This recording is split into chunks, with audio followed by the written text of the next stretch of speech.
mereka yang hadir di dalam majlis ilmu, insya-Allah. Sambungan kitab Risalah Al-Misbah muka surat 21 baru punya. muka surat 21. Ini kita balik awal balik awal lagi. Nak pergi mengenui kahwin, nak pergi jalan Bandar Hilir, Kelebang, Kalang Bala, Tanjung Dara. Allahumma salli ala sayyidina Muhammad. Alhamdulillah, Allah bagi taufik kita. Alhamdulillah. Bismillahirrahmanirrahim. Muka surat 21. Baik, qala al-muallifu rahimahullahu ta'ala wa nafa'ana wa iyyakum bi'ulumihi wa bi'ulumi masyayikhina fid darain amin ya rabbal alamin. Tajuk kita hari ini insya-Allah huraian yang ketiga pada menyatakan hukum adat. Hukum adat. Jadi di sini hukum adat nak membezakan dengan hukum syarak. Sebelum ni musannif tuan pengarang kitab telah menerangkan kepada kita apa yang dimaksudkan, apa yang dikehendaki dengan hukum syarak. Jangan lupa jangan lupa tengok balik, ulang-ulang balik. Jadi sebelum kita bacakan huraian yang ketiga ni, kita ulanglah secara ringkas sahaja, supaya kita tak lupalah.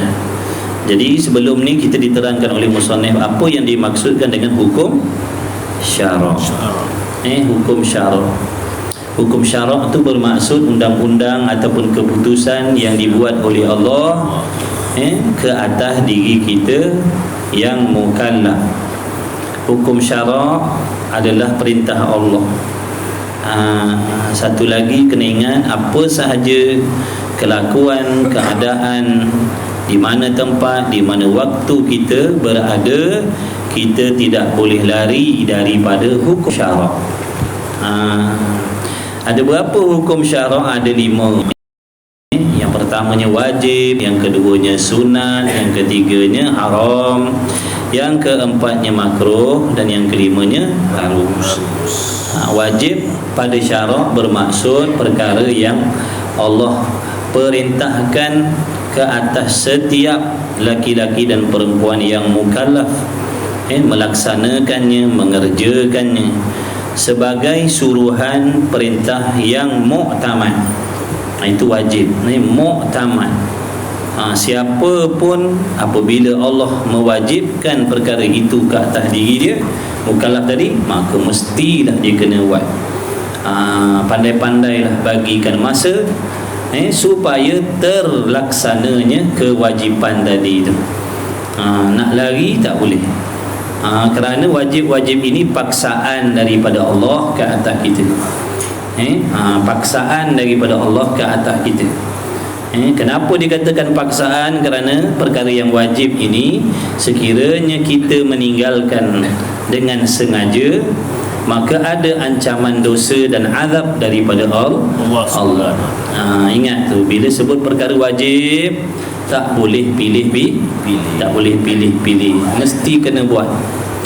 Suka tak suka, seronok tak seronok, ada masa tak ada masa, ikhlas ataupun tidak, mesti kena buat.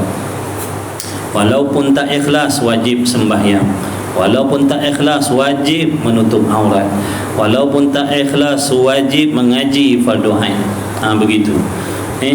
Walau penat macam mana pun, wajib cari nafkah, contohnya untuk orang lelaki-lelaki, suami. Kerana perkara itu diwajibkan, dimestikan oleh Allah.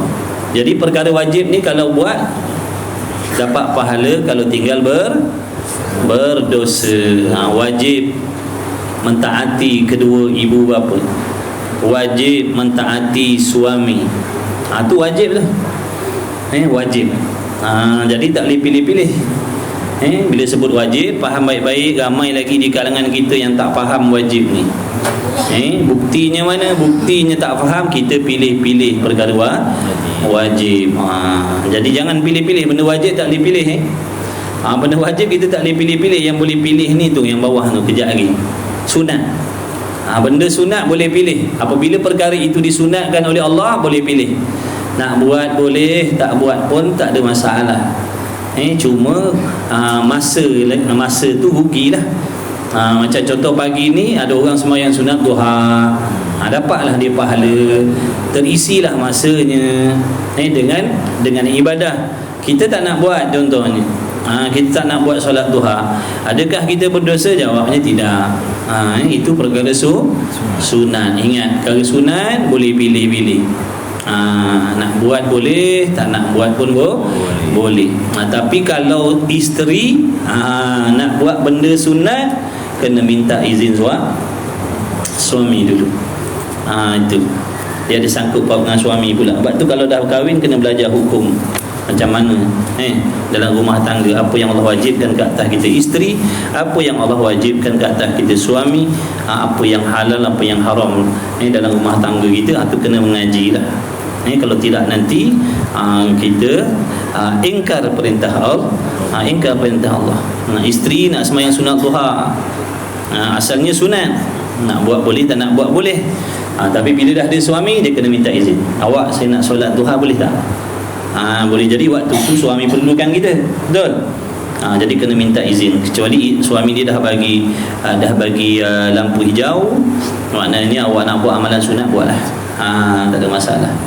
Itu orang panggil dapat keizinan daripada suami secara umum. Selagi suami tak tarik balik keizinan secara umum tadi, bolehlah.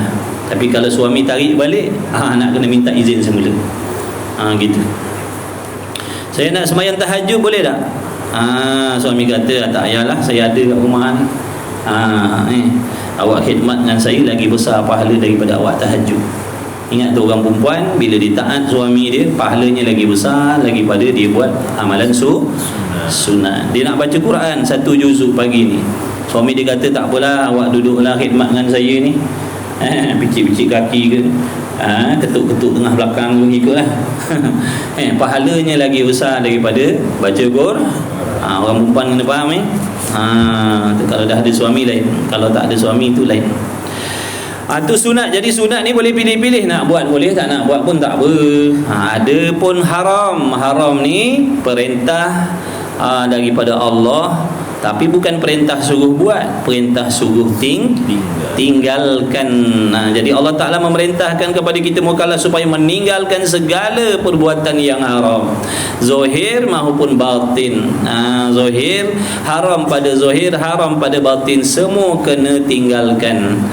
Suka tak suka kena berhenti, kena tinggalkan, kena buang benda-benda haram daripada diri kita. Mengumpat haram, kena berhenti. Dia raja, dia haram mengumpat. Dia raja, meskipun dia raja, dia haram mengumpat, tak boleh mengumpat. Itu contoh perbuatan zahir. Dengki, perbuatan haram yang batin, yang bangsa hati. Haram berdengki, haram iri hati. Kena buang. Banyak lagi lah benda-benda haram tu. Itu contoh. Jadi benda haram ni kalau kita buat berdosa, kalau kita tinggalkan kerana Allah Ta'ala dapat pahala. Pagi ni timbul keinginan nak mengumpat, bukan main kuat lagi dalam hati kita. Sebab semalam ada dengar cerita lah. Pagi ni berasa macam nak ceritakan benda tu. Bukan main kuat lagi hasutan dalam hati nak ceritakan kejahatan orang, keaiban orang, dosa orang. Tiba-tiba kita tahan, lawan, ingatkan dosa, ingatkan azab, tertinggal. Mana tak buat mengumpat pagi tu, diberi pahala oleh Allah.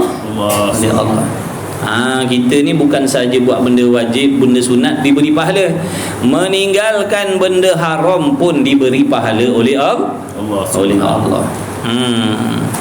Mana benda haram, teringin pagi ni contohnya, dia nak minum arak, kuat lintasan dalam hatinya nak minum arak. Dia lawan ingatkan dosa, ingatkan azab, ingatkan contohnya kebaikan, kebajikan daripada Allah, ingatkan azab siksaan daripada Allah, lalu dia meninggalkan minum arak tadi tu, maka diberi pahala oleh Allah. Tu benda haram tinggalkan pun dapat pahala. Kemudian makruh. Jadi haram ni boleh pilih-pilih nak tinggalkan. Benda haram boleh tak kita nak pilih-pilih nak tinggalkan? Boleh. Tak boleh. Jangan pilih-pilih. Kena faham baik-baik, faham betul-betul ibadat ni. Ibadat ni bukan ikut suka hati kita, apa nak buat tak nak buat sudah, jangan. Kita ni terikat dengan hukum Allah. Yang haram semua kena tinggalkan, tak peduli dia ulama sebesar mana pun, mufti sebesar mana pun, yang haram tetap haram, dia tak boleh buat. Mengaji ke tak mengaji ke, yang haram tetap tak boleh buat. Tak boleh buat. Tapi orang sekarang ni dia lain pemikiran ni. Kita orang tak mengaji ni tak apa, kata dia. Kita ni bukan kaki masjid, kita ni bukan kaki surau. Jadi tak apalah benda-benda macam ni. Orang surau-surau tu tak boleh lah nak buat. Dia orang tu dah mengaji. Banyak cantiknya muka kita. Semua tak boleh. Semua tak boleh. Jangan ingat orang mengaji buat benda macam ni haram. Orang tak mengaji buat tak apa. Mana punya undang-undang kita pakai? Tu kata undang-undang buat sendiri tu. Orang belajar agama buat benda haram, kecoh satu dunia. Betul? Orang tak mengaji buat benda haram, pakat seronok pula lah. Tengoklah akhir zaman ni macam tu. Yang tak mengaji tu banyak buat benda haram, tapi pakat seronok, bukan pakat cela. Patut cela benda haram ni. Jadi mereka beranggapan benda haram ni, kalau orang awam masyarakat ramai-ramai buat tak apa, tak ada masalah. Tapi kalau orang ramai-ramai buat tak apa. Kalau alim ulama, orang yang belajar agama, berlatar belakangkan agama buat benda haram, ini tak boleh. Kecoh. Padahal sama-sama tak boleh. Faham tak ni? Padahal sama-sama tak boleh buat benda haram. Ingat baik-baik, mengaji tak mengaji, benda haram semua kena tinggalkan. Itu perintah Allah. Jangan kita tengok bila orang mengaji buat benda haram kita nampak kotor keji, bila orang biasa-biasa buat benda haram kita nampak suci pula dah. Sama aja keji di sisi Allah. Sebab apa? Kalau kita fikir macam tu, kita akan berasa senang diri. Kalau buat benda haram, kita akan rasa selesa dengan diri kita. Betul? Aku tak mengaji, okey lah. Kalau pakai-pakai macam ni, dedah orang, aku tak mengaji, kan dia rasa selesa tu. Nampak tak? Dia tu tak boleh. Dia tu mengaji, tahfiz tu hafal Quran, mana boleh pakai macam ni? Pula dah tak peduli. Sebab tu suruh mengaji supaya faham. Supaya kita faham hukum Allah ni, bukan pilih bulu dah. Tak kira. Bila Allah kata haram, haram semata-mata atas semua hamba dia. Sekaya mana pun, sepopular mana pun, yang haram tetap haram. Sealim mana pun, yang haram tetap haram, dosa. Baik. Kemudian yang keempat, makruh. Makruh ni pun tegahan daripada Allah juga. Tapi larangan makruh ni tidaklah seketat yang haram tadi. Yang haram tadi mau tak mau kena tinggal semua, zahir batin. Benda-benda haram. Sebab tu kita kena ngaji tasawuf. Kena mengaji ilmu apa? Tasawuf. Ilmu tasawuf ni nak mengajar kita apakah benda-benda haram dalam hati yang mesti kita kena buang.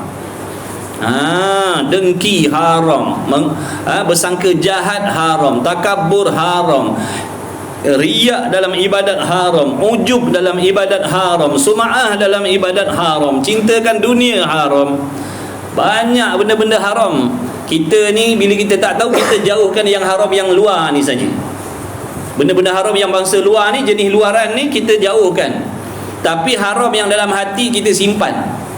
Mana boleh? Dia kena dua-dua, taat kepada Allah. Zahirnya taat, patuh, batinnya pun kena patuh kepada Allah. Jangan zahirnya dah tutup aurat dengan sempurna dah. Mulut lidahnya tak ada mengumpat, mengkeji, mencaci dah. Sembahyang 5 waktu dah, rajin ke masjid, ke surau dah. Baguslah tu. Tak minum arak, tak berjudi dah, bagus. Tapi pastikan pula hati itu pun sama taat kepada Allah. Jangan yang luar ni bebas benda haram, yang batin ni penuh dengan benda haram. Itu tak jadi. Tak akan selamat balik akhirat kalau macam tu. Faham ke tidak ni? Faham ke tak faham? Sonyap je kojak belakang pergi kenduri, jangan risau lauk banyak.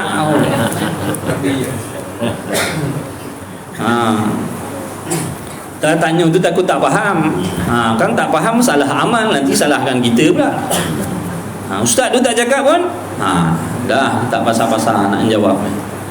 Kena faham tu. Makna kalau benda haram dalam hati ni kena buang juga. Sama macam mana jijiknya benda haram yang zahir, lebih jijik lagi benda haram yang dalam hati. Jangan kita ingat zahir kita ni dah semayang, dah mengaji, dah tutup aurat, hati kita hasad, dengki, mengumpat, takabur, macam-macam, tak apa. Dah. Dibenci juga oleh Allah. Allah benci juga kita. Jadi jangan berasa seronok kalau hati kita tak bersih lagi walaupun dah kuat semayang. Kena rasa sentiasa rasa bersalah, berdosa dengan Allah. Kena sentiasa berasa tak selesa dengan diri kita. Aku ni zahirnya dah nampak macam malaikat dah ni, tapi hati sifat setan penuh dalam hati. Tak boleh tengok orang senang nak berdengki. Suka doa yang jahat-jahat untuk orang lain. Tak jadi ni. Allah benci kepada aku ni. Kalau aku mati dalam keadaan hati busuk, kotor macam ni, tak selamat aku ni. Kena ingat macam tu. Jangan kita berasa tak apalah, zahirnya dah taat dah, hati ni tak ada orang nampak. Dia bukan orang nampak. Masalahnya ni Tuhan nampak, Tuhan tahu zahir dan batin kita. Kena usaha maksudnya. Memanglah kita ni tak sempurna, tapi kena usaha menyempurnakan. Kena usaha memperbaiki hati kita, supaya hati kita ni juga bebas daripada membuat benda haram. Jangan zahirnya sahaja. Kita tengok zahir orang dedah aurat, kita kutuk. Tengok orang minum arak, berjudi, kita kutuk, kita marah. Tapi dalam hati kita ada benda haram, kita diam je. Kita berasa selamat je, berasa sentosa je, berasa baik aja. Sebab tu kita ni daripada kutuk orang, baik kutuk diri sendiri. Ya Allah, aku ni jahat, aku ni keji, hati aku ni kotor. Macam tu sepatutnya. Baik. Jadi makruh ni larangan daripada Allah, tapi bukan larangan yang muktamad. Siapa buat benda makruh tidaklah berdosa dan tidaklah diazab. Tapi kalau dia meninggalkan benda makruh, diberi pahala oleh Allah. Ada orang tawarkan ni, nak tak ni jogging ni potai ni bosar-bosar kepala lutut ni, bukan main sodak di lomak ni. Yang makan tak apalah. Dalam hati nak tapi anak nanti membuat mulut berbau yang keji, makruh, tak naklah. Jadi dia menolak tadi kerana Allah, maka dapatlah pahala kerana ikhlas meninggalkan benda yang makruh. Banyak benda makruh. Dan yang kelimanya harus ni maknanya sesuatu yang dibiarkan oleh Allah. Tidak ada ganjaran pahala ataupun dosa. Nak buat silakan, tak nak buat pun silakan. Tak berdosa dan tak diberi pahala. Itu benda harus. Contohnya dulu dia dah bagi tahu dah, berjalan tu hukumnya harus. Berjalan semata-mata berjalan tanpa tujuan tu, berjalan semata-mata berjalan, hukumnya harus. Makan semata-mata makan, hukumnya harus. Tapi kalau makan serta niat nak bagi sihat supaya boleh berjoget, contohnya aku ni nak makan, nak kena jaga kesihatan. Sebab apa pula nak jaga sihat? Kalau sihat barulah boleh nak pergi buat benda maksiat tu. Kalau tak sihat macam mana nak pergi dekat tempat-tempat macam tu kalau demam-demam jadi kena sihat lah, baru syok berjoget, menari dan sebagainya. Maka kalau dia makan dengan niat nak menggunakan tenaga dan kesihatan dia untuk buat maksiat, maka haram hukum dia makan tu. Faham tak ni? Nampak tak tu? Tapi kalau dia makan dengan niat pada hukum adat, asbabnya aku nak makan ni nak jaga kesihatan supaya seronok nak buat ibadat, kalau badan sakit ni pun payah juga nak ke surau, nak ke masjid, nak mengaji, nak sembahyang tahajud, nak baca Quran macam-macam. Jadi nak makan ni lah nak jaga kesihatan supaya mudah nak beribadat. Maka makannya itu diberi pahala oleh Allah. Ni kan nak makan kenduri, ni apa? Terus beramal lepas nikah. Tak payahlah baca kekuat sahaja aku makan. Tak payah macam tu. Niat dalam hati nak makan ni sebab apa? Nak makan nak bagi sihat ke apa? Boleh ibadat. Gitu. Habis tu hukum syarak 5 tu. Jangan lupa tu. Hukum syarak 5 ni, sekaya mana pun dia, tinggi melangit pangkat darjatnya, dia tetap tak boleh lari dan terlepas daripada 5 hukum ni. Betul caranya, boleh jadi dia wajib ataupun sunat. Salah cara dia buat, duduk haram ataupun makruh. Dia tak boleh lari. Nak kata saya sekarang ni tak ada hubung kait dengan 5 hukum syarak tu, tak ada kena-mengena dengan hukum syarak tu, tak boleh. Contoh dia kata saya sekarang ni tak ada hubung kait dengan 5 hukum ni. Wajib pun tidak atas saya, sunat pun tidak atas saya, haram pun tidak atas saya, makruh pun tidak, harus pun tidak. Bohong, salah. Mesti salah satu tu ada pada diri kita. Kemudian hari ni bukan nak cerita syarak dah, nak cerita hukum apa? Hukum adat pula. Ni pun penting ni. Penting ni hukum adat ni. Kena tahu ni, faham baik-baik ni. Ni kalau kita tak tahu hukum adat, hukum syarak, nanti payah kita nak belajar sifat-sifat Allah Ta'ala tu. Nampak tak tu? Jadi mana-mana ilmu tauhid, ilmu usuluddin, awal kitab mesti dia akan terangkan dulu hukum-hukum ni tadi, supaya kita boleh membezakan, supaya kita tidak keliru di akan datang, masa akan datang. Baik, apa di hukum adat? Bermula makna hukum adat itu ialah keputusan kebiasaan. Artinya keputusan yang memutus akan dia oleh seseorang dengan sebab berulang-ulang jadi dan berulang-ulang berlaku. Maksud hukum adat ni hukum kebiasaan.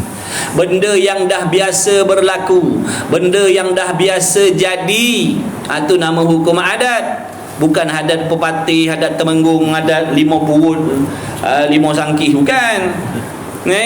Ni hukum adat, hukum kebiasaan, hukum kebiasaan, hukum kebiasaan, hukum adat. Keputusan yang kita buat satu keputusan dengan sebab benda tu berlaku berulang-ulang kali dengan memberi jawapan yang sama. Itu namanya hukum adat, hukum kebiasaan. Paling tidak benda tu mesti berlaku dan berulang 2 kali dan memberi jawapan yang sama, baru kita boleh jadikan benda tu adat. Contoh kita kata begini, adat kawan kita tu, namanya Mamat contohnya, dia baru pindah kat kampung kita ni contoh. Waktu subuh hari ni dia datang sembahyang berjamaah. Ini nak cerita adat, makna kebiasaan pada si Mamat tu. Subuh hari ni dia datang sembahyang. Subuh besok dia datang sembahyang. Berapa kali dah? 2 kali dia datang sembahyang subuh. Masuk hari ketiga, kawan tanya dia, besok subuh agak-agak kawan kita yang baru pindah tu, Mamat tu, datang tak masjid surau? Kita kata pada adat dia datang. Nampak tak tu? Mana pada kebiasaan dia dah, baru boleh cakap pada kebiasaan, baru boleh cakap pada adat dia datang. Sebab apa? Dah 2 kali benda ni dilakukan oleh si Mamat tadi tu. Kalau dia baru sekali aja datang subuh, contohnya hari ni kita tanya, besok Mamat tu ada tak dekat masjid ada benda nak bagi dia? Kita nak kata pada adat dia datang, tak boleh. Tak boleh lagi nak kata pada adat, sebab baru sekali. Kita ambil jari kita, selamkan dalam air basah. Kali kedua, selamkan tangan kita dalam air, angkat, basah. Makna pada adatnya kena air, wajiblah basah, mestilah basah. Ambil benda tajam, kita hiris kat tangan kita, luka. Kali kedua pun berlaku macam tu, luka. Maka pada adatnya kena benda tajam, wajib luka. Itu nama hukum kebiasaan. Apa penting nak belajar hukum kebiasaan ni? Penting nanti tengok tahu. Apa kepentingan nak kena tahu benda-benda macam ni? Padahal benda ni kita buat hari-hari ni. Tapi tak perasan hukum adat namanya. Bermula hukum adat keputusan yang memutuskan dia oleh seseorang dengan sebab berulang-ulang jadi dan berlaku, sekurang-kurangnya 2 kali berlaku. Seperti ni contohnya, contoh hukum adat ni, seperti apabila makan banyak. Makan banyak hukumnya wajib kenyang. Bila makan banyak wajib kenyang, mesti kenyang.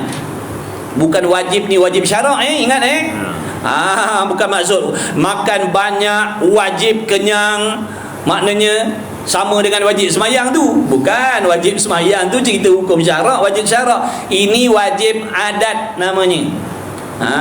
Wajib adat namanya. Makan banyak wajib kenyang. Tu pada adatnya siapa-siapa je yang makan banyak wajiblah dia kenyang, mesti kenyangnya. Mesti itu wajib lah. Cakap Arabnya, Melayunya kata wajib, Melayunya kata mesti, Arabnya kata wajib. Kan benda tu dah biasa berlaku macam tu. Nampak tak? Wajib kenyang dan pasti kenyang.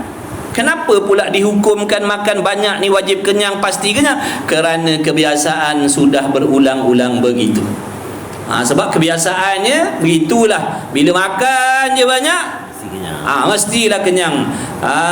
Teriklah perut kita, mengahlah, sesaklah nafas kita. Teriklah kulit perut kita. Bila makan banyak wajiblah dia kenyang. Hukum adat kebiasaan. Pelik tak? Makan banyak mesti kenyang. Pelik ke tidak? Tak pelik lah. Kebiasaan memang macam tu.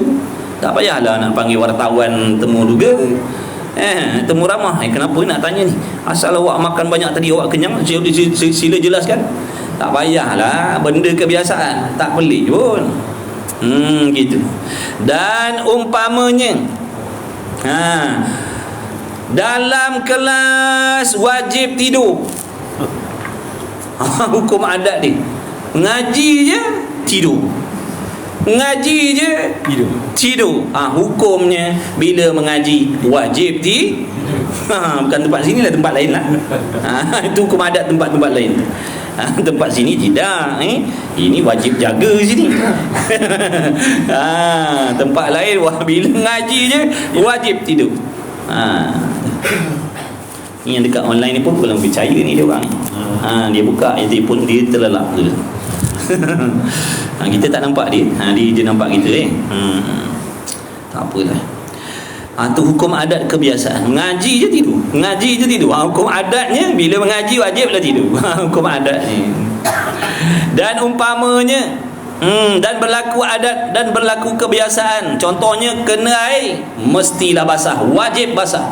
Kena api wajiblah terbakar. Dan yang berlaku adat ataupun berlaku kebiasaan yang berulang-ulang itu ialah 4 perkara. Ini CP dia. Ini CP hukum adat. Mana apabila benda tu berlaku dalam 4 keadaan ini, itu kebiasaan. Itu tak pelik pun.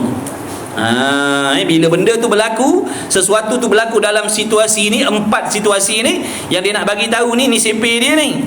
Itu orang panggil hukum kebiasaan. Pertamanya, biasa berlaku ada dengan ada. Ada dengan ada.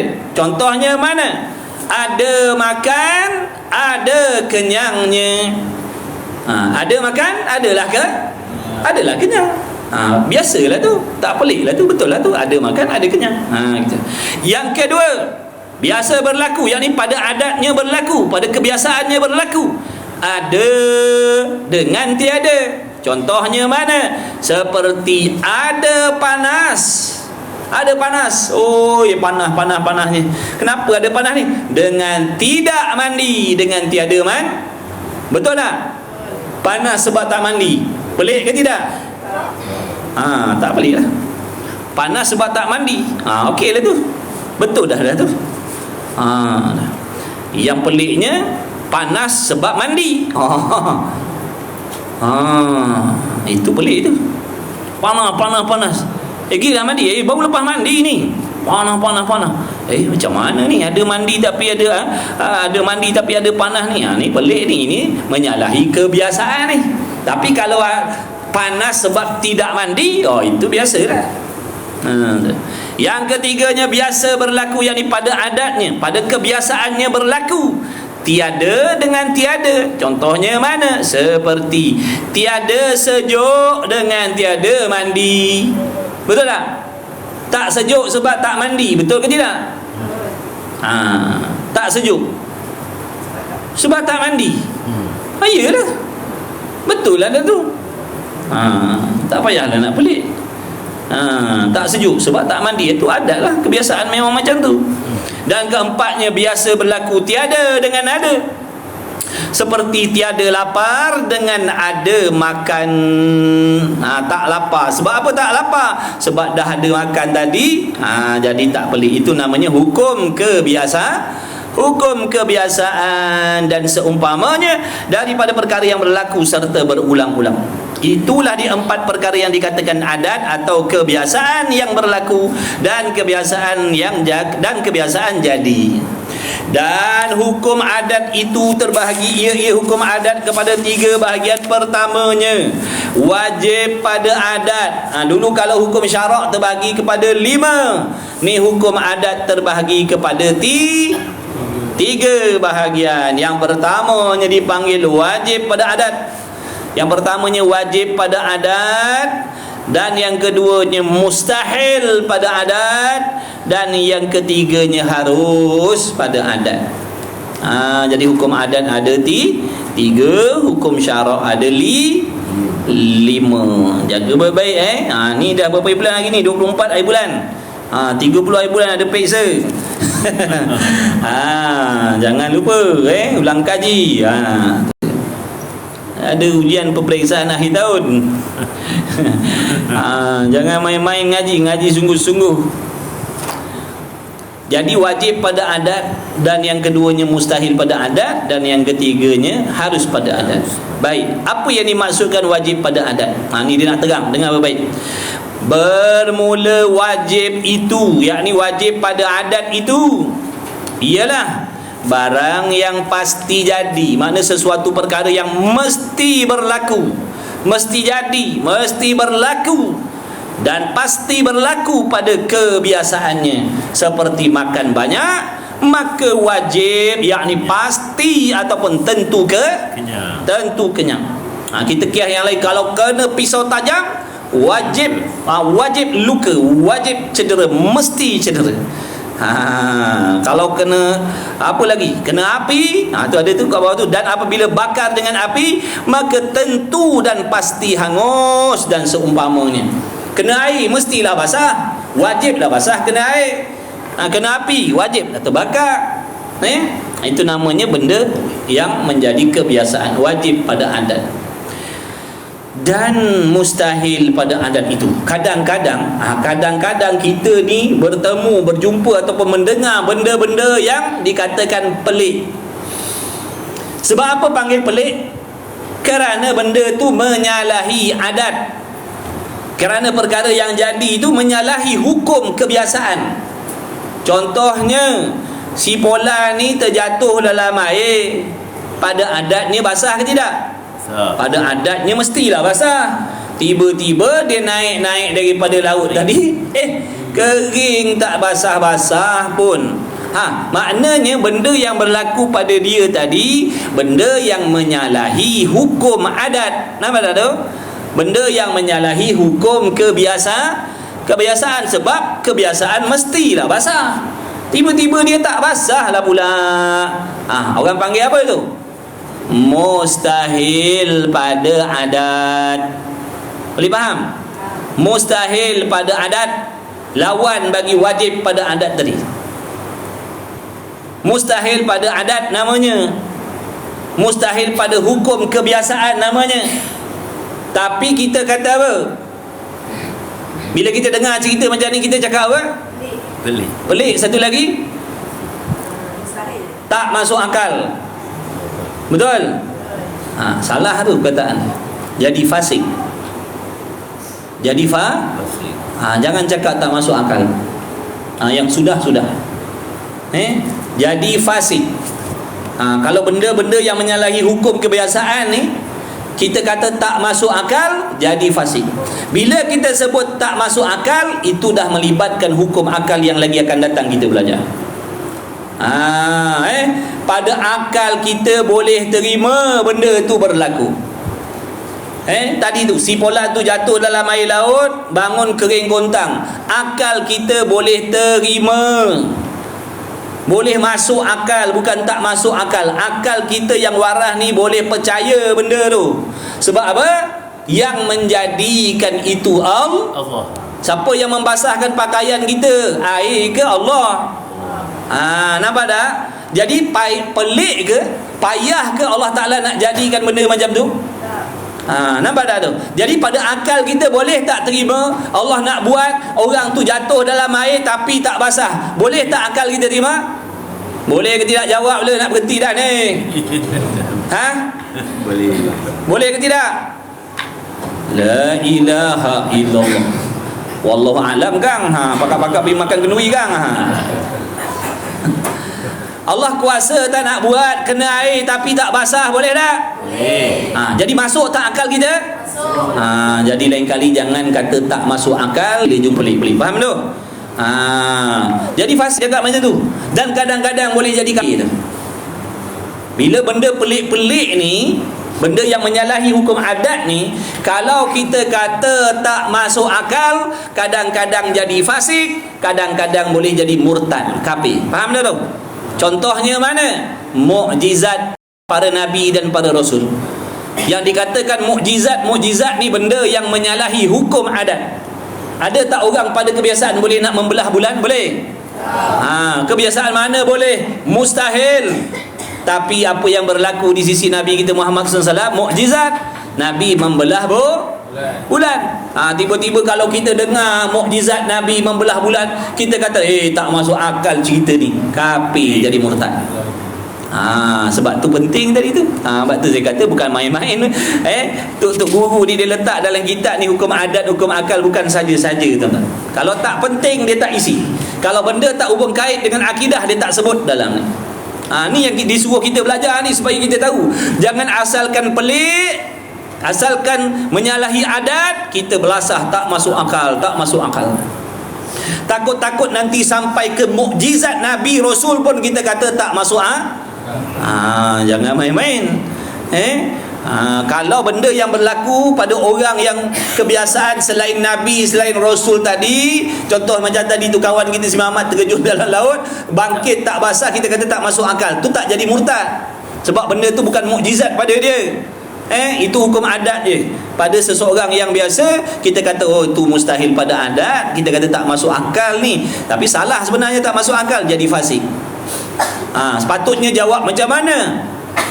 Mustahil pada adat, tak basah dia ni.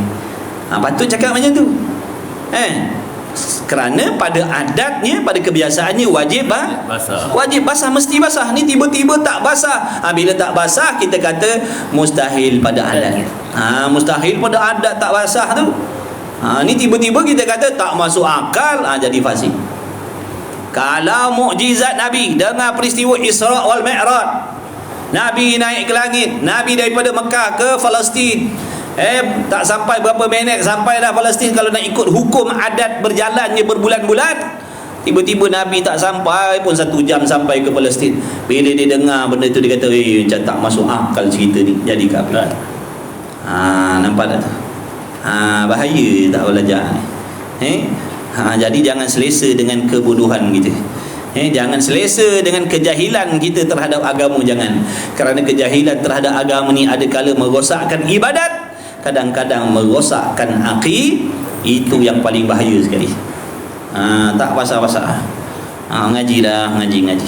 Bukan suruh ngaji seri suntuk sampai tak boleh pergi rumah kenduri. Ngaji sekejap je 1 jam Lepas tu pergi dah rumah kenduri, pergi jalan-jalan Rumah Merah, Bandar Hilir. Pergi Tom Yam, pergi Pasar Malam.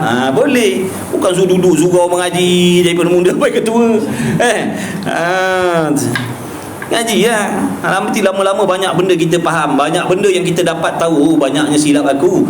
Baiki. Macam tu lah. Kalau kita tak ada ilmu, macam mana nak baiki amalan kita? Nak baiki amalan ni dengan ilmu. Contoh macam tadi, dah tahu dah, rupanya tak boleh cakap tak masuk akal ni. Salah tempat cakap tak masuk akal ni boleh rosak akidah. Tahu dah. Lepas ni tak nak cakap dah, boleh jadi fasik. Tu untung belajar. Tadi datang tak tahu. Ni dah datang dah tak? Alhamdulillah Allah bagi kita ilmu. Begitulah. Lagi kerap dia duduk dalam majlis ilmu, lagi banyaklah petunjuk daripada Allah yang dia akan perolehi. Siapa nak banyak petunjuk daripada Allah, rajin-rajin mengaji. Rajin-rajin ngaji. Tak dapat bertalaki, ngaji secara online. Boleh. Tak dapat online, bertalaki. Ni online pun tidak, bertalaki pun tidak. Ini jangan. Ini mencari naas nama ni. Ni cari naas. Nanti Allah Ta'ala tak terima amal ibadah kita. Puas kita nak jawab besok. Duduk dalam azab Allah. Na'udzubillah. Bermula wajib abidah dan mustahil pada adat itu ialah barang yang tidak biasa berlaku. Benda tu tak berlaku, kebiasaannya takkan berlaku benda macam tu. Tak biasa jadi. Seperti makan banyak tidak kenyang. Banyak makan, pergi mau kahwin lepas dia gerang 3, 4 pinggan dia belasah seorang. Dia kata lapau. Tengok kan dah 3 pinggan dah ni. Tapi dia kata lapau. Kita kata mustahil pada adat ni.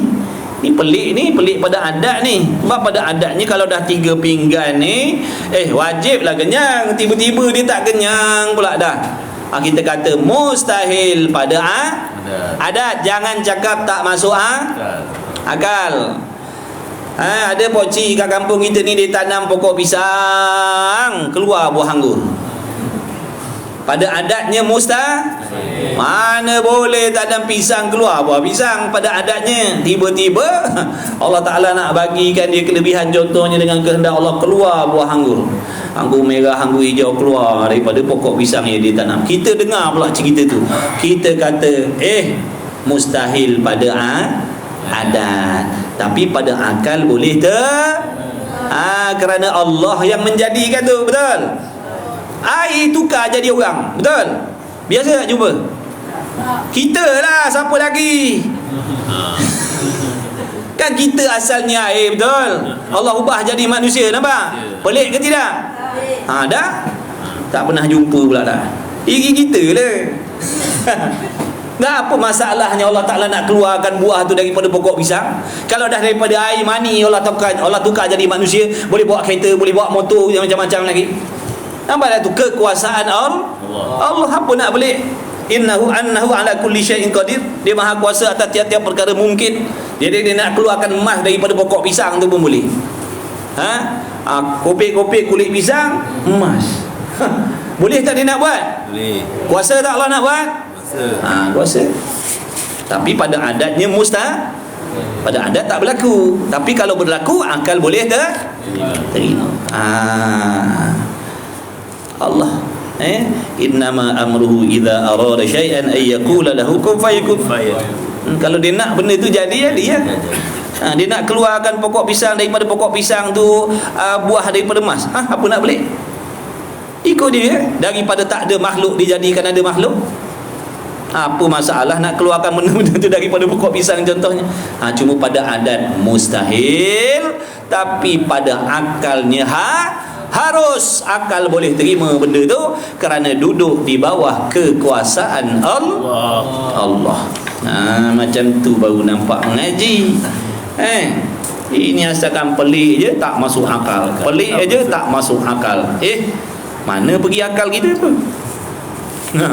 Ni ngaji ni nak asah akal kita tu. Biar jadi tajam, biar akal kita tu jadi sempurna, bertambah sempurna lagi bila ada kepahaman. Jadi jangan cakap tak masuk akal, sudah-sudahlah tu. Bila sebut tak masuk akal, dia melibatkan hukum akal. Nanti pelajaran akan datang. Tu hukum akal. Jadi dipanggil mustahil pada akal tu tak masuk akal. Contohnya ada Tuhan selain Allah. Ni tak masuk akal. Tu baru betul. Baru kena pada tempat penggunaan perkataan tak masuk akal tadi. Tak masuk akal ni tak boleh diterima pada akal sekali-kali. Ada Tuhan selain Allah, tak masuk akal sekali-kali. Tuhan tu bersifat lemah, tak masuk akal sekali-kali. Faham tak tu? Baru kena penggunaan tak masuk akal tu. Ini pada adat kita gunakan hukum akal. Salah lah.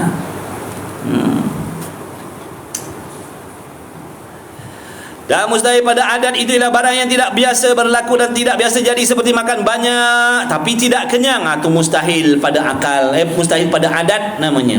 Mustahil pada kebiasaan makan banyak. Dan bakar dengan api tidak hangus. Kena api tak terbakar. Bulu roma pun tak terbakar dia. Pada adatnya mustahil, tapi pada akal kata tu peristiwa Nabi Allah Ibrahim alaihi salatu wassalam, betul? Bukan kecil-kecil anak tu. Api yang dinyalakan tu menggunung besarnya. Satu kampung, satu daerah suruh kumpulkan kayu api, agak-agak banyak mana? Raja perintah rakyat kumpul kayu api, agak-agak banyak mana? Contohlah tak payah Malaysia lah, ambil ni Ketua Menteri Melaka perintahkan kita kumpul kayu api besok, pakat-pakat hantar kat Padang. Agak-agak banyak mana? Menimbun. Agak-agak kalau nyalakan api dia besar mana tu? Padahal yang nak dibakarnya seorang manusia sahaja. Tapi punya geram punya pasal lah tu. Geram punya pasal, bengis punya pasal, sakit hati punya pasal dengan Nabi Allah Ibrahim. Patut padan nak bakar dengan api kecil pun boleh dah. Tapi geram punya pasal, suruh himpunkan kayu api. Jadi api dah macam gunung lah. Dihumbankan Nabi Allah Ibrahim ni, tak boleh hantar dekat, tak boleh hantar humban macam tu. Pakai manjanet, pakai lastik Angry Bird tu, baling daripada jauh, sebab terlalu besar apinya. Tapi Nabi Allah Ibrahim dengan kekuasaan Allah, bulu roma ni pun tak terbakar, pakaian ni pun tak terbakar, bahkan kayu tempat dia duduk tu pun bercambah tumbuh kembang. Nampaklah tu kekuasaan Allah. Kerana hakikat yang menghanguskan, hakikat yang membakar itu adalah Allah yang Maha Kuasa, bukannya bukan diri api yang membakar. Tu macam kita masak nasi, masak apa tu, dalam hati kena ingat tu, hakikat yang memasakkan makanan ini Allah, bukannya api. Faham tak tu? Ni kena belajar akidah. Ingat suri rumah tangga tak kena belajar akidah. Duk potong-potong sayur tu, yang memutuskan sayur ikan tu siapa pada hakikatnya? Allah, bukannya pisau. Faham tak tu? Kalau pisau tu yang melukakan, dah putus dalam leher Nabi Allah Ismail waktu disembelih oleh bapa Nabi Zakaria. Kenapa tak putus? Itulah menunjukkan makhluk tiada kuasa. Tapi benda tu simpan dalam hati, bukan suruh cakap. Faham? Kan kalau cakap kan suami kata gila pula kita kan. Awak siang apa tu, siang ikan ke? Bukan saya yang siang ni, Allah yang siang ikan. Allah yang siang sayur. Jangan cakap macam tu. Dalam hati duk i'tiqad, yang menghasilkan kesan baik kesan buruk itu hanya kekuasaan Allah. Yang kata pisau, yang kata api, yang kata air tadi itu hukum adat dan hukum asbab sahaja. Macam tu barulah cantik. Walaupun zahir kita berusaha guna pisau potong gini potong itu, tapi dalam hati hakikat yang memutuskan, hakikat yang melukakan Allah. Walaupun guna api pada adat nak masak makanan, hakikat yang memasakkan makanan itu Allah, bukannya api. Itu akidah kita, jaga baik-baik. Dan bakar dengan api tidak hangus. Tiba-tiba bakar kena api tak hangus-hangus pun. Pada adatnya mustahil. Pada adat sebab pada adatnya kalau bakar kena api, kena bakar dengan api ni wajiblah hangus, wajiblah terbakar, mestilah hangus.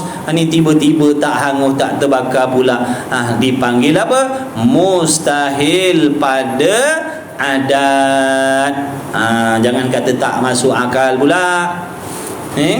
Jangan kata tak masuk akal. Si bola tu hari tu katanya penjenayah tu tangkap, dia siram dengan petrol, bila bakar tak terbakar dianya.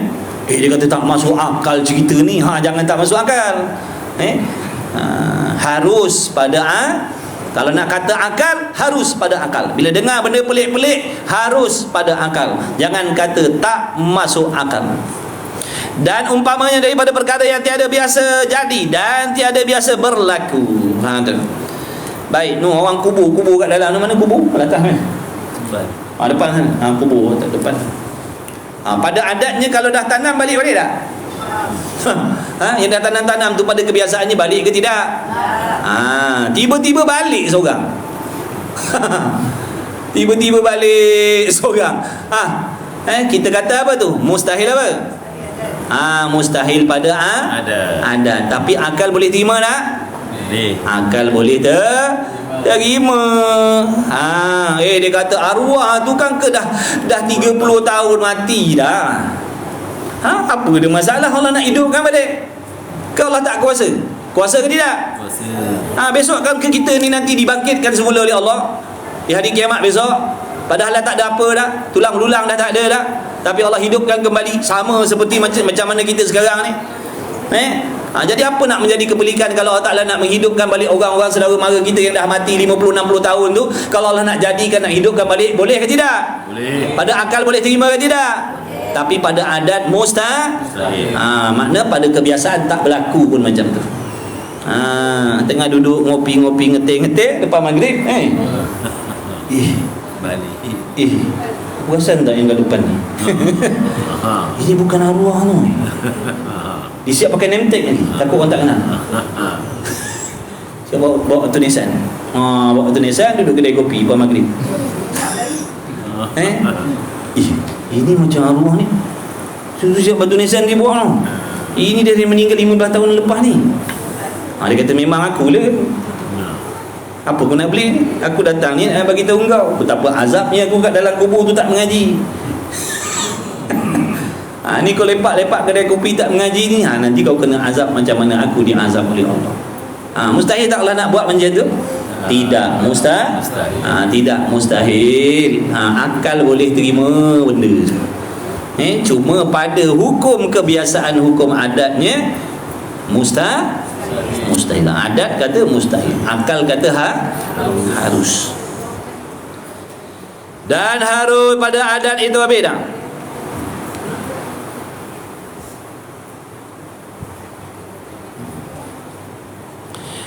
Dan umpamanya daripada perkara yang tidak biasa jadi dan tidak biasa berlaku, dan harus pada adat itu, harus ni iaitu barang yang boleh berlaku dan boleh jadi dan boleh tidak berlaku dan boleh tidak jadi, seperti kenyang apabila makan 2 pinggan, dan boleh jadi kenyang dengan kurang sedikit daripada 2 pinggan, dan boleh jadi kenyang dengan lebih sedikit daripada 2 pinggan. Itu benda haruslah, tak pelik lah tu.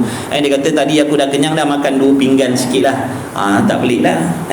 Benda biasa lah tu. Pada adatnya makan 2 pinggan kenyang lah. Tapi dia kata aku tadi makan 2 pinggan lebih sikit lah baru kenyang. Tak pelik. Tak pelik. Kalau dia kata makan 20 pinggan baru kenyang, ini boleh. Ini menyalahi adat ni. Dia jin ke apa dalam badan? Itulah dia harus pada adat. Dan 3 perkara hukum adat ini, ni jaga ni penting ni. Dengar ni baik-baik ni penting ni. Dan 3 perkara hukum adat ini tadi tu wajib pada adat, yakni perkara yang kepada kebiasaan mesti jadi, mesti berlaku. Yang kedua mustahil pada adat, iaitu pada kebiasaannya takkan jadi, takkan berlaku pada kebiasaannya, itu mustahil pada adat. Dan yang ketiganya harus pada adat. Ketiga-tiga hukum adat ini termasuk semuanya di dalam hukum harus pada akal. Nampak tak tu, dia masuk bawah hukum harus pada harus pada akal. Yang lagi akan datang disebutnya insya-Allah. Makna hukum adat akan datang, pelajarannya, tajuknya. Maksudnya begini, kalau kita kata kena api wajib terbakar, akal kata harus demikian. Kena api tapi tak terbakar pun, akal kata harus demikian. Jadi tak jadi pelik. Pada akal semuanya kata harus, kerana akal kita beriman dengan Allah yang maha berkuasa menjadikan apa-apa sahaja yang dia kehendak daripada segala perkara yang mungkin. Jadi tak jadi pelik pun. Allah nak hidupkan orang mati sekarang pun akal boleh terima. Cuma pada hukum kebiasaannya takkan berlaku, takkan jadi. Tu air laut tu tiba-tiba kering kontang semuanya. Pada adatnya mustahil, tapi akal kita boleh terima. Ikan-ikan dalam laut tu punyalah payahnya nak pergi cari, tapi hari ni pakat-pakat keluar, pakat-pakat naik atas darat semuanya, dengan ikan-ikan paus naik ke tepi semuanya. Pada adatnya mustahil, tapi akal kata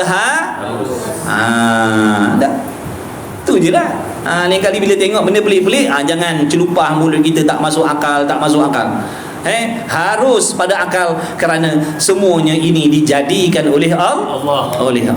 Habis dah lah. Nak berhenti dah. Boleh? Ke sikit lagi? Sikit lagi. Sikit lagi dah. Banyak lagi lauk ni 10.30 ni dia baru ni. Baru start ni. Baru start masak Tambihun. Jaga. Tambih ni mana? Hati-hati, jaga-jaga. Nak bagi tahu benda penting tu. Kalau kata tambih, jaga-jaga, ni benda penting nak bagi tahu ni. Jangan tak dengar. Bermula mengetahui hukum adat itu suatu perkara yang baik. Mana faham tentang hukum adat yang 3 tadi tu? Wajib adat, mustahil adat, harus adat tadi tu perkara yang baik. Apa tak baiknya? Kan tadi bila kita belajar dah nampak, jumpa kesilapan dah. Baiklah mengetahui hukum adat tu. Makan banyak mesti kenyang. Kalau makan banyak tak kenyang, namanya mustahil pada adat. Gitu. Dan makna apa? Wajib adat ke, mustahil adat ke, harus adat ke, masuk bawah hukum harus pada akal.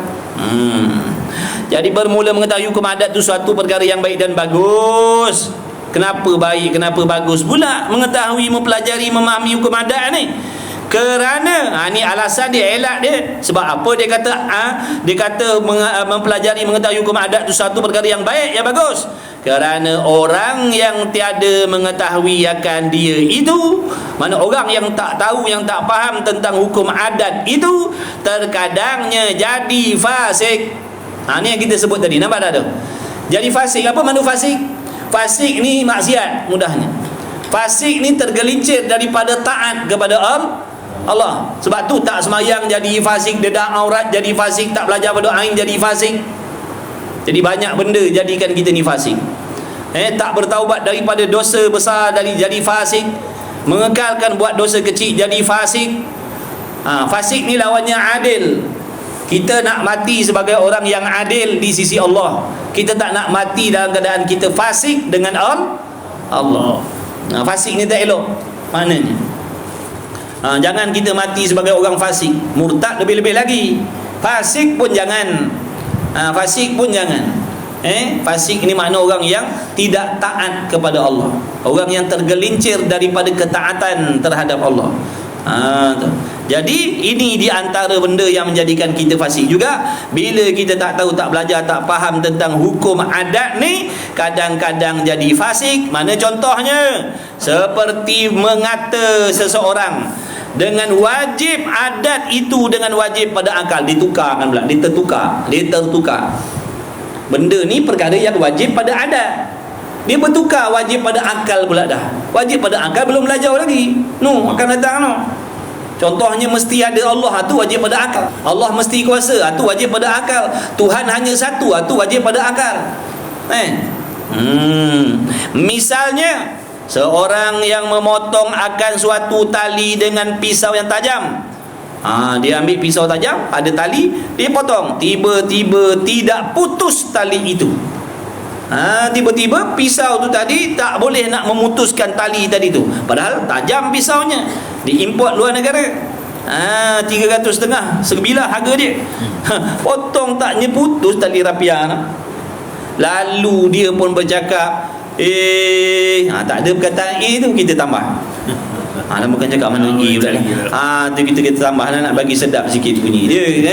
Bila dah potong-potong, tengok tak putus, dia kata tak terima akal. Ataupun kita cakap tak masuk akal, tali itu tidak putus.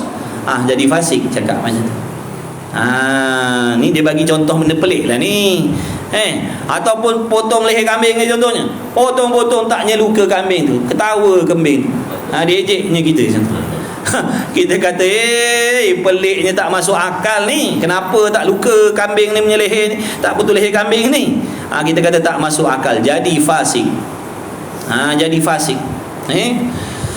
Dan seorang pula membakar akan kayu yang kering, tiba-tiba didapatinya kayu itu tidak hangus. Dah bakar, dah panah terik, tengah panah terik, ada angin pula dah, siram dengan petrol pula dah.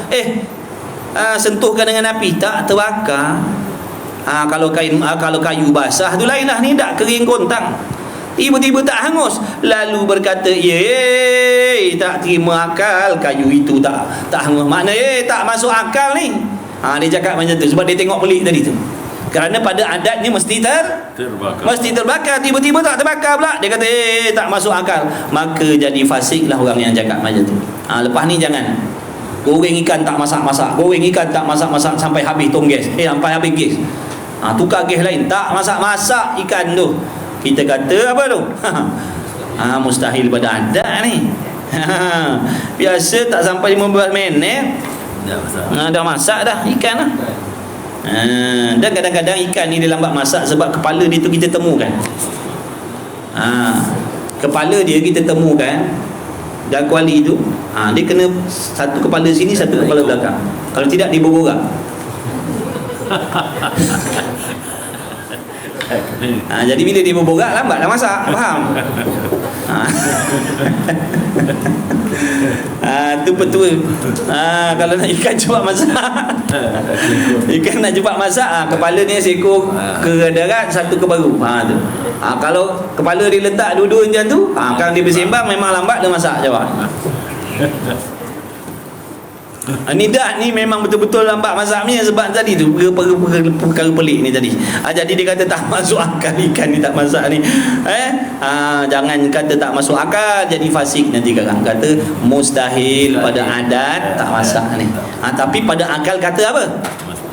Harus. Jaga tu. Pada akal kata harus pada akal sebab Allah yang memasakkan makanan ni pada hakikatnya.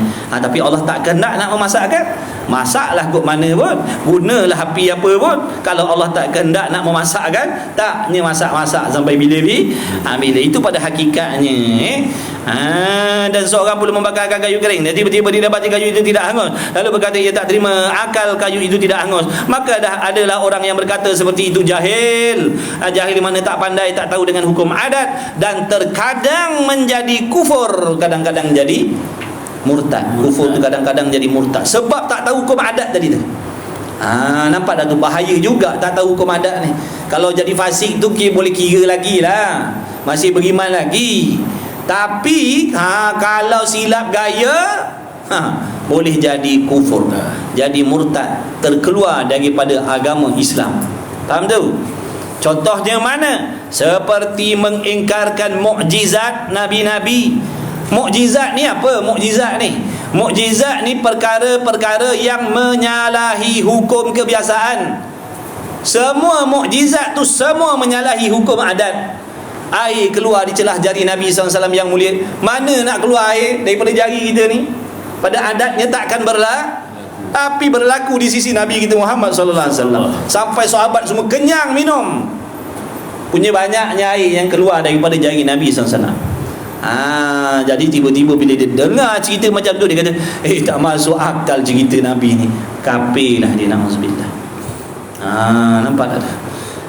Hakikatnya Allah yang mengeluarkan air itu, bukan Nabi ada kuasa. Faham tu?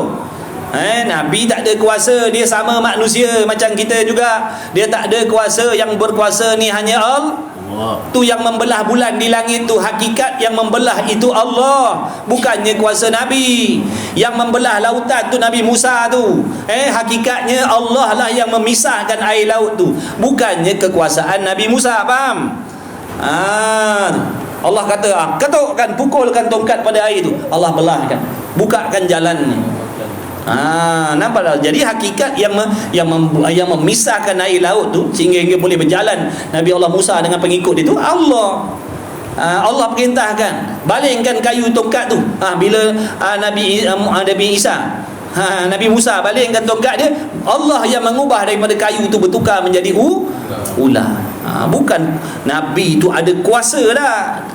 Ingat tu, makhluk tak ada kuasa. Dengan izin Allah, Allah yang menjadikan tu. Tapi ini masalahnya ni, bila dia tengok hukum adat tadi tu, benda yang menyalahi hukum adat berlaku di sisi Nabi-Nabi, seperti tongkat Nabi Allah Musa bertukar jadi ular. Lalu dia kata tak masuk akal cerita. Mana boleh kayu tongkat jadi ular pula dah. Dia kata cerita ni tak masuk akal, cerita ni. Jadi kafir. Kenapa jadi kafir? Ingkar mukjizat. Rumah kita ada tongkat tak? Cuba balik-balikkan, cuba balik-balik tengok. Tukar tak jadi ular? Kalau bertukar tu jangan panggil mukjizat pula tu. Tu bukan mukjizat tu. Itu boleh jadi orang panggil karamah, kemuliaan yang Allah Taala bagi. Ataupun sihir. Sihir pun benda pelik-pelik tak? Ataupun maunah. Maunah ni pun benda pelik-pelik tak? Sihir boleh belajar. Makna boleh belajar. Kalau dia nak buat macam tu, kalau dia belajar, dia boleh buat macam tu. Ada pun mukjizat tak boleh belajar. Nak belajar, nak buat macam Nabi, belah bulan, nak keluarkan air, tak boleh. Tak boleh. Seperti tongkat Nabi Musa bertukar jadi ular, dan Nabi Allah Ibrahim tidak hangus dibakar oleh Raja Namrud, dan pisau yang tajam tidak memutuskan tengkuk ataupun leher Nabi Allah Ismail, padahal setajam-tajam pisau duk guna tu, leher tukar jadi kibas pula dah. Kalau tajam, kalau pisau tu sendiri yang memberi bekas, dah lama putus dah leher Nabi Allah Ismail. Dan air yang banyak keluar di jari Nabi kita Muhammad alaihi wassalatu wassalam, maka semuanya itu mustahil pada adat. Nampak tak tu? Semua cerita-cerita pelik-pelik di sisi Nabi-Nabi tu yang dipanggil mukjizat tu, semuanya itu perkara yang mustahil pada hukum kebiasaan. Tetapi harus pada akal ni mana benda yang boleh diterima pada akal. Itu maksud harus pada akal. Akal boleh terima, akal boleh percaya, sebab semuanya itu duduk di bawah kekuasaan Allah. Bukanlah mustahil pada akal benda tu. Jangan kata mustahil pada akal pula, jangan kata tak masuk akal pula. Dan bukan pula wajib pada akal. Mukjizat tadi bukan wajib pada akal, harus pada akal.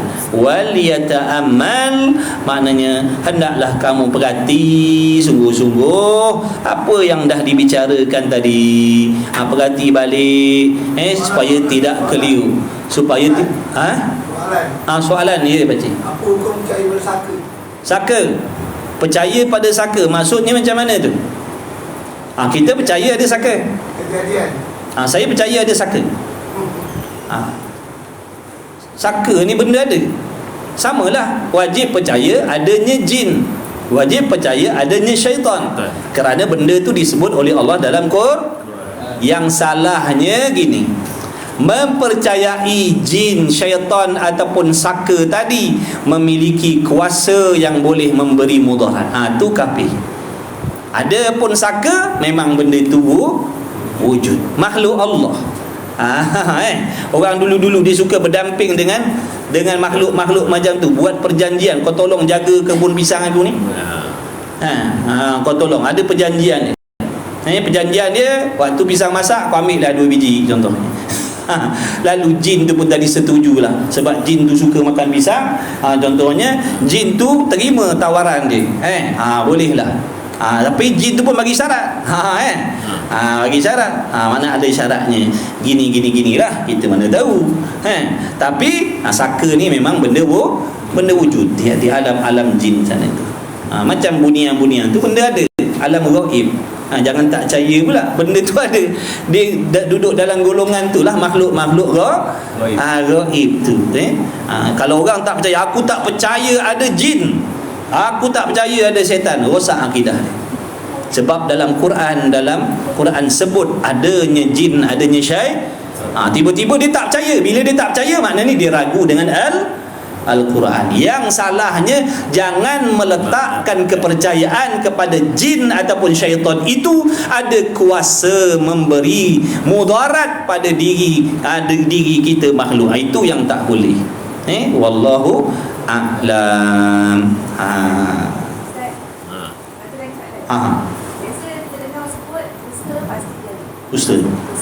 Usaha pasti jaya. Jadi kita sebut adat tak?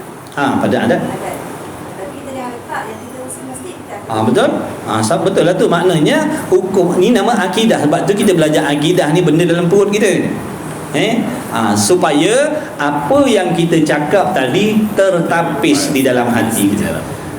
Kalau dia bercakap usaha itu yang memberi kejayaan, bukan Allah yang memberi kejayaan, tapi usaha itu. Padahal usaha itu adalah makhluk Allah. Usaha itu makhluk Allah. Wallahu khalaqakum wa ma ta'malun. Allah yang menciptakan kamu, dan Allah juga yang menciptakan segala perbuatan kamu. Jadi usaha ikhtiar kita ini pun dijadikan oleh Allah, maka dipanggil makhluk Allah. Tubuh kita makhluk, usaha ikhtiar kita pun makhluk Allah juga. Adakah makhluk boleh memberi manfaat? Jawabnya tidak. Yang kata usaha pasti jaya tadi tilik kepada hukum adat dan hukum kebiasaan, padahal hati kita, akidah kita yang memberi itu adalah Allah. Allah boleh memberi tanpa usaha. Allah tidak berhajat kepada yang lain. Allah tidak berhajat kepada usaha kita. Faham tak? Cuma Allah jadikan asbab usaha dan ikhtiar tadi supaya kita mendapat pahala daripada usaha. Ni macam belajar ni. Padahal Allah Maha Kuasa bagi kita bijak segala jenis ilmu dalam dunia ni. Ilmu agama ni Allah Maha Kuasa memberi faham pada akal fikiran kita, walaupun kita tak usaha, korban masa, korban tenaga, datang mengaji, datang mendengar, walaupun kita tak buat benda-benda macam tu, Allah Maha Kuasa memberi faham pada diri kita. Tetapi rugilah pihak kita tidak mendapat pahala kerana tak buat kerja. Ini yang tuan-tuan ni semua Allah bayar ni. Daripada kat rumah tadi, daripada ada niat nak belajar, daripada malam tadi ada azam nak datang belajar, dapat pahala dah.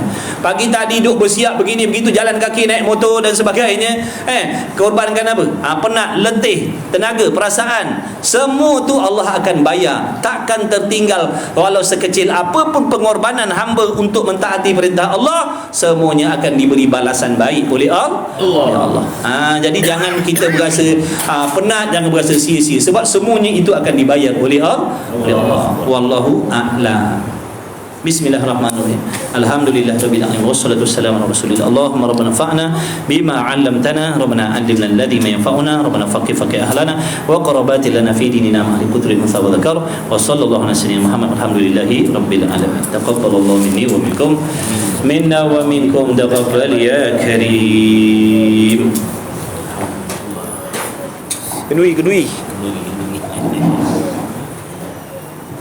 Alhamdulillah.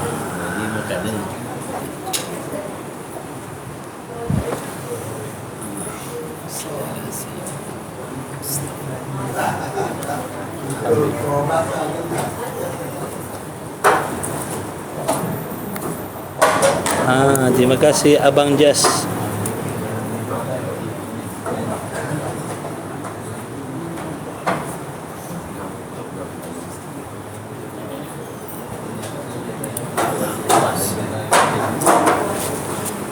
Allah.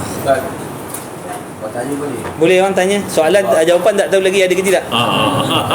Sekarang kekeliruan. Apa dia? Kekeliruan. Misalnya lah bapak yang bawah tadi sudah nampak sekarang asbu kafir. Sama tak? Jadi asbu kafir ni 7 pemuda. Yang pertama dia hidup di zaman mana? Adakah dia hidup di zaman Nasrani ataupun dalam Kristian? Saya tahu kan. Dia seperti mana yang dibahaskan oleh seorang tuan guru tu, dia kata perkataan Kristian tu ada diguna pakai menggantikan perkataan Nasrani di zaman tu. Ada yang memanggil dengan Kristian. Tapi seandainya contohnya yang kita cakap sekarang ni Kristian sekarang ni, kalau dimaksudkan Kristian yang dah menyempang sekarang ni, maka rosaklah kita. Kalau maksudnya Kristian yang Nasrani yang asli, yang beriman kepada Nabi Allah Musa tu sebagai Rasul dan percaya Allah tu Tuhan, maknanya tidaklah kufur dia. Itu dia punya perbahasan dia. Makna kembali kepada orang yang bercakap tadilah, apa yang dimaksudkan Ashabul Kahfi itu Kristian. Kristian dengan makna Nasrani yang asal ataupun Kristian yang sekarang. Kalau maksudnya Kristian yang sekarang, yang mana dah beriman dengan apa benda tu, duk percaya Nabi Musa tu Tuhan, tu sesatlah dia. Salahlah, kufur lah. Tapi kalau yang diniatkan Nasrani, Kristian dengan makna Nasrani yang asal beriman dengan Nabi Musa itu adalah Rasul, Allah itu Tuhan, makna tak kufur lah dia. Wallahu a'lam. Kena tanyalah orang yang bercakap. Maksud dia. Betul, kita pun tengok kecoh benda tu. Macam apa yang Ustaz Azhairul ulas tu, betul, satu pihaknya betul. Maksudnya kalau seandainya dicakap Kristian dengan maksud yang beriman Musa tu Tuhan, rosaklah akidah kafir. Tapi kalau ikut seorang Tok Guru ni sebut, kalau disebut Kristian dengan makna Nasrani yang beriman Musa tu Rasul, Allah tu Tuhan, dia pemuda ni beriman kepada Allah, Musa itu sebagai Rasul utusan Allah, maka tidak rosaklah, tak salah. Sebab tu kena tanya orang yang tapi sepatutnya kalau nak bercakap dia kena terangkan. Sebab yang mendengar ni macam-macam golongan ada. Maksud saya contoh mereka itu Kristian dengan makna mereka ini beriman makna sama makna dalam erti kata lain, mereka ni beragama Nasrani yang beriman bahawasanya Allah itu Tuhan, Musa itu adalah utusan Allah. Jadi orang faham lah. Tapi bila disebut perkataan Kristian, kita ni bila dengar Kristian kita tahulah maknanya Kristian yang sekarang lah kan. Jarang kita dengar dulu-dulu jaga Kristian. Wallahu a'lam. Gitu. Jadi fitnah. Jadi fitnah. Jadi jantungan terbalik orang. Jadi Piramli cakap biar terang. Itu dia. Cakap biar terang, tak jadi fitnah. Kalau orang ada ilmu dia boleh tapis-tapis macam tu. Kan? Orang ada ilmu dia boleh tapis-tapis macam tu. Orang jahil, orang tak mengaji, jadi ini dah. Jadi fitnah lah. Jadi fitnah. Okey sahabat, nak makan dah ni. Ni kita sekarang ni di surau apa bang, nama bang? Al-Khawarizmi. Surau Al-Khawarizmi. Kalau kalian nak datang sini dekat dengan Tanjung Bidara, dekat tempat tengok anak bulan. Tempat tengok anak bulan. Boleh bang, sini dia orang ada buat lawatan kat bang sini. Mana? Inilah Khawarizmi ni. Dia kena buat appointment lah. Appointment lah. Dia ada program dia bang kan? Ada, boleh lah. Ramai-ramai tu kerja. Kalau nak bawa anak-anak datang jalan sini tengok planet-planet, boleh. Khawarizmi. Makan asam pedas lagi. Dah habis dah. Tadi dah asam pedas dah Azman. Berapa banyak nak asam pedas, nak suruh saya mula-mula ke apa? Ni tak, ni makan kuih-kuih je. Masya-Allah, ni makan kuih-kuih je. Tak ada asam pedas dah. Tak ada. Allah. Memang Allah tu lah lelaki. Alhamdulillah. Abang hari ni berapa buah rumah hari ni? Jemputan? Satu di sini lah. Mana? Pasir Kembur. Kat masjid. Pasir Kembur. Bismillahirrahmanirrahim. Wassalatu wassalamu ala Rasulillah. Allahumma barik lana fi ma razaqtana wa qina adzabannar. Wa sallallahu alaihi wasallam. Alhamdulillahirabbil alamin. Nabi Allah Isa. Saya buka tak tahu betul dua tiga orang ustaz lah. Bukan cakap betul. Abang tidak nampak. Tanya lagi. Yalah, Saya ya. mantap lagi lah. Betul. Perkataan tu mengelirukan. Mengelirukan kan ni. Makan sahabat ni. Jom Zamri makan. Ni pagi ni tak ada. Ni kuih-kuih je sini. Jemput makan. Ini kuih-kuih je ni. Masya-Allah, roti jala ada, kuih pau ada. Pakcik tu meja sana kosong je mana? Boleh sini aku kosong ah. Baik dah rapat. Ha? Ini boleh tracing. Tak ada cerita pun. Dia dia makan tak cicak. Oh ya. Kuih ni makan je. Oh ni jenis tak payah cicak. Ada cicak. Dengar dia Ustaz. Masya-Allah. Bang, pasir bang, banyak ni orang sini pun ada. Pasir dengan pasir. Tapi bekas kuah tak ada, bekas kuah ada satu je. Yang sana tak ada kuah. Bekas kuah tak ada. Kau apa tu? Baik. Insya-Allah. Terima kasihlah. Haji Yusof. Ya, saya. Okey, carry on. Duduk mana-mana. Alhamdulillah. Ramai nak makan. Malam ni ada kelas ni. Malam ni insya-Allah lepas Isyak pukul 9 dengan pukul 10.40 malam. Ada dua kelas insya-Allah. Malam ni pukul 9 malam dengan pukul 10.40 malam, 45 malam macam tu. Ada dua kelas. Lepas Isyak dan lepas pukul 10 lah. Jumpa malam ni insya-Allah. Terima kasih semua yang hadir, yang bantu-bantu tap screen, yang share-sharekan kuliah ni. Jadi asbab kawan-kawan kita lain dapat manfaat. Alhamdulillah, terima kasih. Allah Ta'ala sajalah yang membalas kebaikan kalian semua. Okey, jumpa lagi insya-Allah. Assalamualaikum warahmatullahi wabarakatuh.